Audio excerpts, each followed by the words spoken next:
Hello guys, कैसे हैं आप लोग। आशा करता हूँ आप सभी अच्छे होंगे और अपने एग्जाम्स की बढ़िया तैयारी कर रहे हो। गाइस, आज हम लोग अंतर्राष्ट्रीय संबंधों की दूसरी क्लास शुरुआत करेंगे।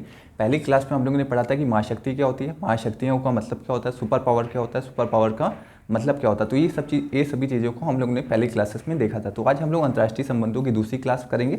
उसमें हम लोग पढ़ेंगे कि विदेश नीति का मतलब क्या होता है और विदेश नीति का निर्माण करते समय हमें किन किन बातों का ख्याल रखना चाहिए। तो जो विद्यार्थी पहली बार इस चैनल से जुड़े हैं तो उनको बताते कि हम लोग इस चैनल पे जितना भी आपका IAS व PCS का GS2 का सिलेबस होगा उसे कंप्लीट करेंगे और उसके बाद जितना भी पॉलिटिकल साइंस का ऑप्शन होगा उसे हम लोग इस चैनल पे कंप्लीट करें। तो इस चैनल को सब्सक्राइब कर लीजिए, शेयर करिए अपने दोस्तों के साथ और जितना भी क्वालिटी कंटेंट हो सकता है वो आप लोग को देंगे।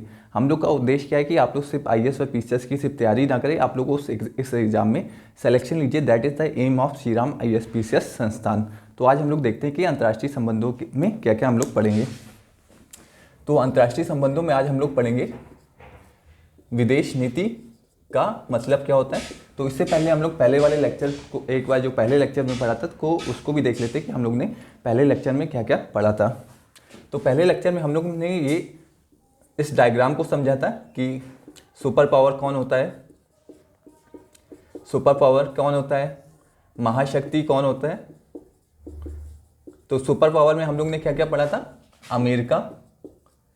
अमेरिका, चीन, ये दोनों सुपर पावर की कैटेगरी में आते हैं। और महाशक्ति में कौन कौन आता है, भारत हो गया, रूस हो गया, जर्मनी हो गया, जापान। तो ये सब महाशक्ति के अंतर्गत आते हैं, महाशक्ति। और ये तीसरा क्या होगा, तीसरे में आते हैं क्षेत्रीय शक्ति, क्षेत्रीय शक्ति। तो क्षेत्रीय शक्ति में कौन आता है, पाक आता है, पाकिस्तान आता है और दक्षिण कोरिया आते हैं। तो सुपर पावर में कौन कौन से देश होगा, अमेरिका हो गया, चाइना हो गया। महाशक्ति में कौन हो गया, भारत हो गया, रशिया हो गया, जर्मनी हो गया, जापान हो गया। ये सब महाशक्ति के अंतर्गत आते हैं। क्यों आते हैं इसको हम लोग ने बहुत विस्तार से देखा था कि अमेरिका को सुपर पावर क्यों कहते हैं और भारत को महाशक्ति क्यों कहते हैं। तो ये हम लोग ने पहले लेक्चर में बहुत ही अच्छे ढंग से पढ़ा था।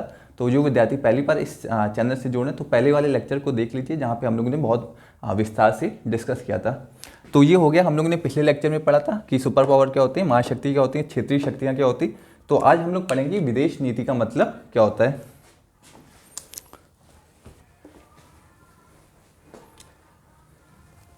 तो विदेश नीति का मतलब क्या होता है कि इसकी डिफिनीशन देख लेते हैं, फिर आपको अच्छे से समझा देंगे डायग्राम से, तो आप लोग कभी भी नहीं भूलेंगे। तो विदेश नीति में हम लोग इसकी डिफिनीशन देखते हैं कि किसी राष्ट्र की घरेलू आवश्यकताओं की पूर्ति के लिए, किसी राष्ट्र की घरेलू आवश्यकताओं की पूर्ति के लिए अन्य राष्ट्रों के साथ संबंधों को निर्मित करने की नीति को विदेश नीति कहते हैं। किसी राष्ट्र की, किसी एक देश की घरेलू आवश्यकताएं कौन कौन सी हो गई, जैसे कोई वित्त हो गया, कोई तकनीक हो गई, इन आवश्यकताओं की पूर्ति करने के लिए अन्य राष्ट्रों के साथ, किसी दूसरे राष्ट्र के साथ संबंधों को निर्मित करने की नीति को विदेश नीति कहते हैं। तो किसी राष्ट्र की घरेलू आवश्यकताओं की पूर्ति करने के लिए अन्य राष्ट्रों के साथ संबंधों को निर्मित करने की नीति को विदेश नीति कहते हैं। इसे डायग्राम से देख लेते हैं तो आपको फिर आप लोग कभी भी भूलेंगे नहीं। किसी राष्ट्र की, एक राष्ट्र हो गया, किसी राष्ट्र की अन्य राष्ट्रों के साथ, ये अन्य राष्ट्र हो गए, घरेलू आवश्यकताओं की पूर्ति के लिए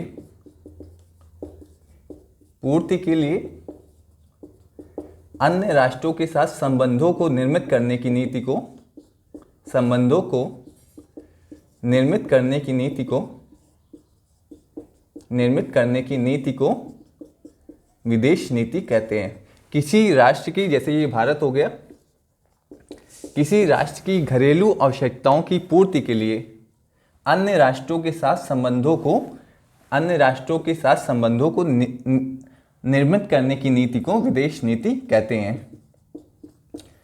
तो ये आपको समझ में आ गया होगा विदेश नीति का क्या मतलब हो गया, किसी राष्ट्र की घरेलू आवश्यकताओं की पूर्ति के लिए अन्य राष्ट्रों के साथ संबंधों को निर्मित करने की नीति को विदेश नीति कहते हैं। ये डायग्राम भी आप लोग नोट डाउन कर सकते हैं, बहुत ही अच्छा डायग्राम है ये। अन्य राष्ट्र में कैसे हो गया, अमेरिका हो गया, चाइना हो गया, जर्मनी हो गया और इधर कौन हो गया, इधर भारत हो गया, भारत। तो इस नीति को क्या कहते हैं, विदेश नीति कहते हैं। अब हम लोग देखते हैं कि विदेश नीति का जब भी निर्माण करें तो हमें किन किन बातों का ख्याल रखना चाहिए, इसे आप लोग नोट डाउन कर सकते हैं। तो गाइस इस चैनल पे हम लोग बिल्कुल एक जो आईएएस और पीसीएस के लेवल के जो क्वेश्चन पूछे उसके अनुसार आप लोगों को तैयारी कराएंगे कि आप लोग बिल्कुल जो पैटर्न है उसी के अनुसार तैयारी करिए। तो आपका जो एक दो जितने भी आप लोग पेपर दें तो तुरंत आप लोग का सिलेक्शन हो। That is the goal of Shri Ram IAS PCS संस्थान। अब हम लोग देखते हैं कि विदेश नीति का जब भी निर्माण करें तो हमें किन किन बातों का ख्याल रखना चाहिए। जब भी हम लोग किसी राष्ट्र के साथ कोई संबंध बनाते हैं तो हमें राष्ट्रीय हितों का ध्यान रखते हुए अपनी विदेश नीति का निर्धारण करना चाहिए।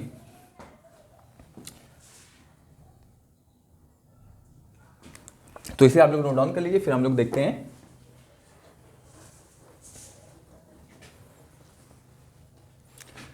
विदेश नीति का निर्धारण कर, विदेश नीति बनाते समय राष्ट्रीय हितों को ध्यान में रखना चाहिए। तो ये राष्ट्रीय हित क्या होते हैं उसे समझते हैं कि जब भी हम किसी राष्ट्र के साथ कोई संबंध बनाएं तो राष्ट्रीय हितों को ध्यान में रखते हुए हमें अन्य राष्ट्रों के साथ संबंधों को निर्मित करना चाहिए। अब हम लोग समझते हैं कि राष्ट्रीय हित का मतलब क्या होता है। ये राष्ट्रीय हित बहुत ही इंपॉर्टेंट है। जब भी आप लोग का सिलेक्शन होगा, जब भी आप लोग विदेश नीति बनाएंगे तो इन राष्ट्रीय हितों को ध्यान में रखते हुए आप लोग को विदेश नीति का निर्माण करना होगा। तो अब हम लोग समझते हैं राष्ट्रीय हित कौन कौन से होते हैं। तो राष्ट्रीय हित में आप लोग हेडिंग डाल सकते हैं राष्ट्रीय हित।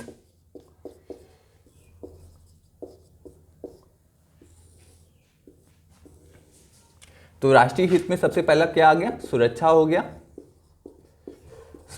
गया, आर्थिक हित हो गए,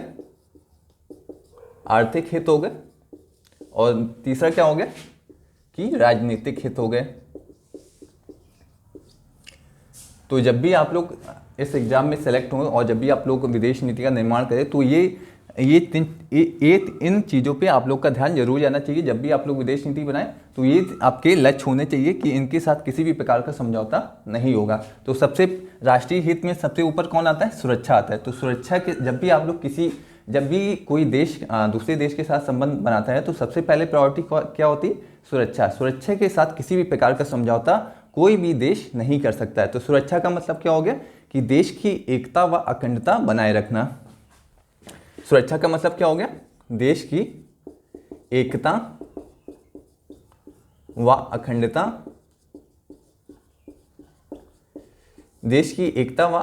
बनाए रखना, देश की एकता व अखंडता को बनाए रखना। तो जो भी देश जैसे हम किसी देश के साथ संबंध बनाते हैं, यदि वो देश हमारी सुरक्षा में सहयोग करता है, वो हमारे राष्ट्र की सुरक्षा में सहयोग करता है तो हम उस राष्ट्र के साथ संबंध जरूर बनाएंगे। यदि हमें राफेल फ्रांस से मिलता है तो हम फ्रांस के साथ संबंध बनाएंगे। यदि हमें जो S-400 डिफेंस सिस्टम रशिया देता है तो हम रशिया के साथ संबंध बनाएंगे। लेकिन यदि कोई भी देश हमारी सुरक्षा को चुनौती देता है, सुरक्षा के लिए खतरा पैदा करता है, तो हम उस राष्ट्र के साथ संबंध बिल्कुल भी नहीं बनाएंगे। जैसे पाकिस्तान हो गया, चाइना हो गया, ये सभी देश हमारी सुरक्षा के लिए खतरा पैदा करते हैं तो हम इन देशों के साथ संबंधों को निर्मित नहीं करेंगे। जो भी देश हमारे राष्ट्र की सुरक्षा में सहयोग करेगा उनके साथ हम संबंधों को निर्मित करेंगे। तो इसका क्या मतलब हो गया कि यदि S-400 हमें रूस से मिलता है तो हम संबंधों को निर्मित करेंगे, हम संबंधों को बनाएंगे। यदि राफेल हमें देश की सुरक्षा में जो भी देश हमें सहयोग करेगा, जो भी राष्ट्र की सुरक्षा में अन्य राष्ट्र हमें सहयोग करेंगे, उनके साथ हम संबंधों को निर्मित करेंगे। यदि राफेल हमें फ्रांस से मिलता है तो हम संबंधों को निर्मित करेंगे। लेकिन जो भी देश जैसे पाकिस्तान हो गया, ये सभी देश जो राष्ट्र की सुरक्षा के लिए चुनौती पैदा करेंगे, जो राष्ट्र की सुरक्षा के लिए खतरा पैदा करेंगे, तो उनके साथ हम लोग संबंधों को निर्मित नहीं करेंगे। तो ये हो गया आपका सुरक्षा। ये सबसे टॉप मोस्ट प्राथमिकता होती है जब भी हम लोग विदेश नीति का निर्माण करते हैं। तो ये पहला पॉइंट हो गया। उसके बाद क्या होता है, आर्थिक हित। तो इसे आप लोग नोट डाउन कर सकते हैं। तो विदेश, जब भी कोई एक राष्ट्र अन्य राष्ट्र के साथ संबंधों को निर्मित करता है तो राष्ट्रीय हितों को ध्यान में रखते हुए संबंधों को निर्मित करता है। राष्ट्रीय हित में सबसे पहले ऊपर कौन सा हो गया, राष्ट्र की सुरक्षा। राष्ट्र की सुरक्षा सबसे पहले प्राथमिकता होती है। तो इसे आप लोग नोट डाउन कर सकते हैं।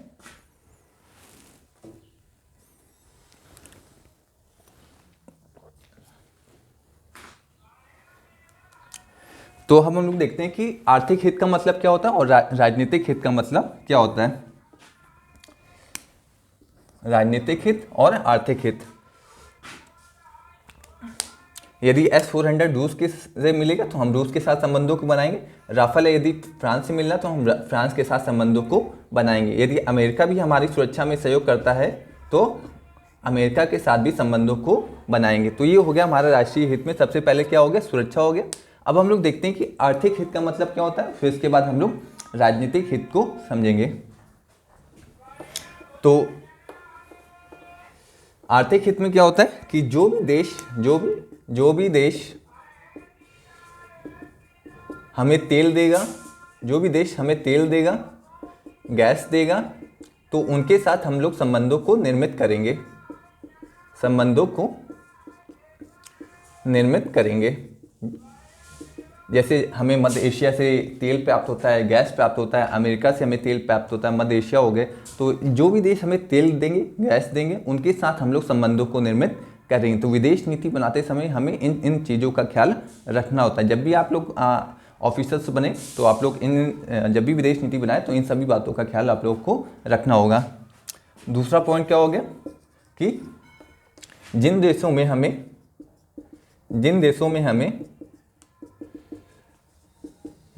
हमें निर्यात करना है तो उनके साथ हम लोग संबंध निर्मित करेंगे। जैसे हम लोग के जो उत्पाद अन्य देशों को भेजे जाते हैं तो उन देशों के साथ हम लोग को संबंध बना के रखना है। तो विदेश नीति बनाते समय हमें आर्थिक हितों का ख्याल रखना है। सबसे पहले प्रायोरिटी क्या होगी, सुरक्षा। सुरक्षा के साथ किसी भी प्रकार का कोई भी देश समझौता नहीं कर सकता है। दूसरा क्या हो गया, आर्थिक हित। जिन देशों के साथ हमें अपने व्यापार को बढ़ाना है तो उनके साथ हम लोग संबंधों को निर्मित करेंगे। जैसे अभी हम लोग का व्यापार जापान के साथ ज़्यादा होता है, अमेरिका के साथ ज़्यादा होता है, तो इन देशों के साथ हम लोग संबंधों को निर्मित करेंगे। तो ये हो गया तेल गैस निर्यात। तो इसे आप लोग नोट डाउन कर सकते हैं। आर्थिक हित का मतलब क्या होता है और इधर हो गया राष्ट्रीय हित में सुरक्षा हो गया और आर्थिक हित में ये सब चीज़ें हो गई। इसे आप लोग नोट डाउन कर सकते हैं। तो गाइस इस चैनल पे बिल्कुल जो IAS PCS का बिल्कुल लेटेस्ट ट्रेंड चल रहा है कि उसमें किस तरह से क्वेश्चन पूछे जाते हैं, उसी के अनुसार आप लोग को हम लोग बिल्कुल पढ़ाएंगे। किसी भी तरह का कोई भी बिल्कुल आउट ऑफ सिलेबस नहीं पढ़ाएंगे। जो भी पढ़ाएंगे बिल्कुल काम की चीज़ पढ़ाएंगे और इसी तरह से क्वेश्चन आप लोग के एग्जाम में पूछे भी जाएंगे। और आप लोग से बस एक रिक्वेस्ट है, जैसा भी हम लोग पढ़ाएं तो उस तरह के नोट्स भी आप लोग बनाइए जिससे आप लोग को रिवाइज करने में कोई भी दिक्कत ना हो।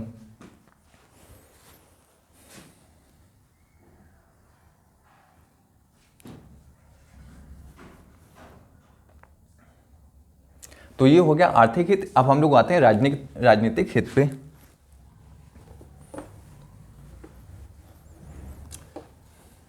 तो राजनीतिक हित का मतलब क्या है कि जो देश राजनीतिक रूप से सहयोग करेगा, राजनीतिक रूप से सहयोग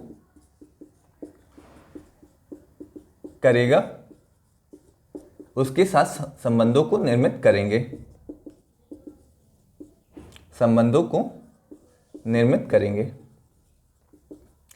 जो भी देश राजनीतिक हित का मतलब क्या होगा, जो भी देश राजनीतिक रूप से किसी देश को सहयोग करेगा तो उसके साथ हम लोग संबंधों को निर्मित करेंगे। जैसे कश्मीर का मुद्दा हो गया, जो भी देश हमें कश्मीर के मुद्दे पे सपोर्ट करेंगे उनके साथ हम लोग संबंधों को निर्मित करेंगे। यदि अमेरिका हमें कश्मीर के मुद्दे पे सपोर्ट करता है तो हम लोग अमेरिका के साथ संबंधों को बनाएंगे। जो भी देश कश्मीर के मुद्दे पे हम लोग को सपोर्ट नहीं करता है उसके साथ संबंधों को निर्मित बिल्कुल भी नहीं करेंगे। तो ये कश्मीर का मुद्दा होगा। इसी तरह से दूसरा मुद्दा क्या हो गया कि जो UNSC में स्थायी सीट के लिए जो भी देश हमें सपोर्ट करेगा तो उसके साथ हम लोग संबंधों को निर्मित करेंगे। तो ये हो गया यूनाइटेड नेशन सिक्योरिटी काउंसिल में जो भी देश हमें स्थायी सीट के लिए सपोर्ट करेगा उसके साथ हम लोग संबंधों को निर्मित करेंगे। तो ये दूसरा पॉइंट हो गया।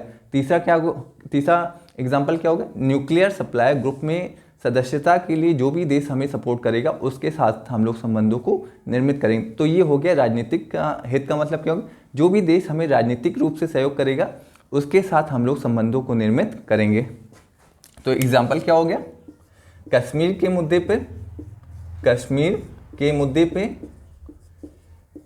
मुद्दे पे जो भी देश सहयोग करेगा उसके साथ हम लोग संबंधों को बनाएंगे। जो कश्मीर के मुद्दे पे हम लोग को सहयोग करेगा उसके साथ संबंधों को बनाएंगे। जो भी देश यूनाइटेड नेशन सिक्योरिटी काउंसिल की स्थायी सीट के लिए हम लोग को सहयोग करेगा उसके साथ भी हम लोग संबंध बनाएंगे। तो ये हो गया राजनीतिक। जो भी देश राजनीतिक रूप से हम लोग को सपोर्ट करेगा उसके साथ संबंधों को निर्मित करेंगे। तो ये विदेश नीति बनाते समय हमें इन चीज़ों का ख्याल रखना होता है। सबसे पहले सुरक्षा हो गई, फिर उसके बाद आर्थिक हित हो गए, फिर उसके बाद राजनीतिक हित हो गए। तो ये हो गया कश्मीर के मुद्दे पे। दूसरा क्या हो गया, यूएनएससी में, यूनाइटेड नेशन सिक्योरिटी काउंसिल में स्थायी सीट के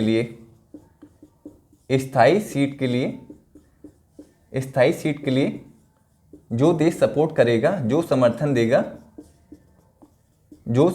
देगा उसके साथ संबंधों को निर्मित करेंगे। तीसरा क्या हो गया, एनएसजी में, न्यूक्लियर सप्लाई ग्रुप में सदस्यता के लिए जो भी देश हम लोग का सहयोग करेगा उसके साथ हम लोग संबंधों को निर्मित करेंगे। तो ये हो गया कश्मीर के मुद्दे हो गए, यूएनएससी के मुद्दे पे हो गया, और एनएसजी के मुद्दे पे जो भी देश हमें राजनीतिक रूप से सहयोग करेगा उन देशों के साथ हम लोग संबंधों को निर्मित करेंगे। यदि अमेरिका हमें सपोर्ट करता है यहाँ पे इन मुद्दों पे यदि अमेरिका हमें सपोर्ट करता है तो हम लोग अमेरिका के साथ संबंधों को निर्मित करेंगे। यदि अमेरिका हमें सपोर्ट नहीं करता है तो हम लोग संबंधों को निर्मित नहीं करेंगे। तो हम लोग को इसका मतलब क्या होगा कि भावनाओं के आधार पे हम लोग किसी भी देश के साथ संबंधों को निर्मित नहीं करेंगे। तो भावनाओं के आधार पे किसी भी देश के अन्य देशों के साथ संबंधों को निर्मित नहीं किया जाएगा। राष्ट्रीय हितों को ध्यान में रखते हुए संबंधों को निर्माण किया जाएगा। तो ये हो गया कि विदेश नीति का निर्माण करते समय राष्ट्रीय हितों को ध्यान में रखना चाहिए। अर्थात इसका मतलब क्या होगा कि किसी भी राष्ट्र के साथ यदि हम संबंध बना रहे हैं तो भावनाओं को एक तरफ रखेंगे और राष्ट्रीय हितों को ध्यान में रखते हुए अन्य राष्ट्रों के साथ संबंधों का निर्माण करेंगे। तो ये हो गया सुरक्षा हो गया पहला। सेकंड हो गया आर्थिक हित। तीसरा क्या हो गया, राजनीतिक हित। तो राष्ट्रीय हितों को ध्यान में रखते हुए विदेश नीति का निर्माण करना चाहिए। तो गाइस, जो विद्यार्थी पहली बार इस चैनल को देख रहे हैं, यदि आप लोग को जो हम लोग पढ़ाते हैं यदि अच्छा लगता है तो इस चैनल को पूरा अंत तक देखा, जो हम लोग वीडियो डालते हैं उसको अंत तक देखा करिए और कमेंट भी जरूर करिए कि हम लोग अच्छा पढ़ा रहे हैं कि नहीं पढ़ा रहे हैं। तो गाइस, जो विद्यार्थी पहली बार इस चैनल को देख रहे हैं तो इस चैनल को सब्सक्राइब करिए और इस चैनल को शेयर भी करिए अपने दोस्तों के साथ। तो गाइस, मिलते हैं नेक्स्ट लेक्चर में जहाँ पे हम लोग डिस्कस करेंगे कि आगे जितना भी इसका सिलेबस होगा उसे हम लोग पूरा डिस्कस करेंगे। और हम लोग पॉलिटी के लेक्चर भी डाल रहे हैं। तो पॉलिटी में हम लोग का अभी फंडामेंटल राइट्स चल रहा है। तो आप लोग फंडामेंटल राइट्स का जितने भी कन्फ्यूजन होंगे तो आप लोग उस वीडियो को देखिए, आपके एक भी कन्फ्यूजन फंडामेंटल राइट्स में नहीं होगा। जितना भी GS2 का एक सिलेबस होगा उसे हम लोग बिल्कुल एक शब्दों को पकड़ के समझेंगे कि आप लोग को आंसर लिखने में कोई भी दिक्कत ना हो। बिल्कुल, यदि आप लोगों ने जो पॉलिटी व IR में जितने भी अगर आप लोगों ने शब्दों का मतलब समझ लिया तो आपको आंसर लिखने में कोई भी दिक्कत नहीं होगी। तो ये हो गया राष्ट्रीय हित में कौन कौन हो गए, सुरक्षा हो गई, आर्थिक हित हो गए और राजनीतिक हित हो गए। तो गाइस, मिलते हैं नेक्स्ट लेक्चर में जहाँ पे हम लोग और आगे बढ़ेंगे। तो अभी हम लोग एक दिन छोड़ के पहले पॉलिटी डालते हैं, फिर उसके बाद IR डालते हैं। तो एक दिन छोड़ के हम लोग इन सभी वीडियोस को अपलोड करते हैं। तो गाइस, जो विद्यार्थी पहली बार चैनल को देख रहे हैं इस चैनल को सब्सक्राइब करिए, शेयर करिए अपने दोस्तों के साथ और बेल आइकन पे जरूर प्रेस कर दीजिए जिससे आने वाली वीडियोस का नोटिफिकेशन आप सभी को मिलता रहे। तो गाइस, मिलते हैं नेक्स्ट लेक्चर में। Thank you so much guys.